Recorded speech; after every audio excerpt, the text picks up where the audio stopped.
My name is Michael McEwen. I'm a software developer at Red Hat, and I'm here to talk to you about cloud infrastructure scaling. It's a wrong weekend, sorry.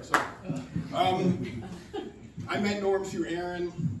Aaron and I are of the same vintage, as it were. We grew up as youngsters and met the whole family through them.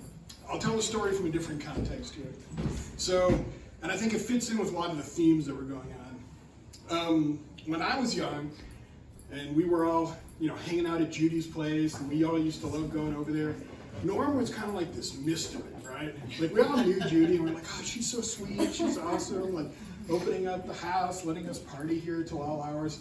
But then there was, like, Norm, and it was like, does anybody know about Norm? And it's like, well, I know Aaron has a dad, but, never really experienced him. What's this all about? And then, as we started to get older, into our 18, 19, 20s, people started to interact with Norm. He started to come around. There started to be family parties. It's like, oh, it's Aaron's 20th birthday party. Everyone's going to be there. Norm's going to be there. Oh, we get to meet Norm, So as more and more of the friends started to meet Norm, there started to become kind of this rumor, this stereotype going around. It's like, man, Norm's really got this thing about him. He'll drill right into you. Like, he'll just, I don't know what it is, And it's like, you hear all these stories about playing the chair game. All this other stuff. It's like, okay, there's something to this guy. And at the time I was known to be something of a hellion and whatnot. And so I would hear people tell these stories, and I was kind of captain. It's like, all right, I'm going to turn into the storm because I want to see what's going on over there. So yeah, big event comes, and Norm's there, and it's like, okay, why is everybody freaking out? It's like, oh, it's something about him, and he's like, how are you doing? He just stares at me. Yeah, I'm doing okay. School's going well and everything. It's like, I go back and I say, why is everybody freaking out? It's like, well, did he ask you something? It's like, yeah, he asked me how I was doing. It's like, yeah, but then he just stares at you. It's just like, how are you doing? And you're like, I'm doing well. And then he's just staring at you.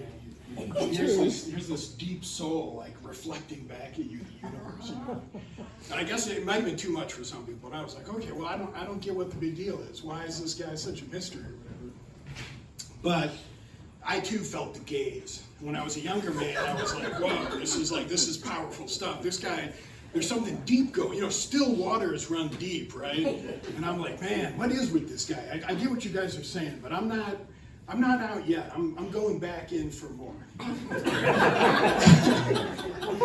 And so over the years, more parties, getting to go to Norm's place over in I think it was West Bloomfield or Birmingham or whatever at that point. Getting to meet him more and more.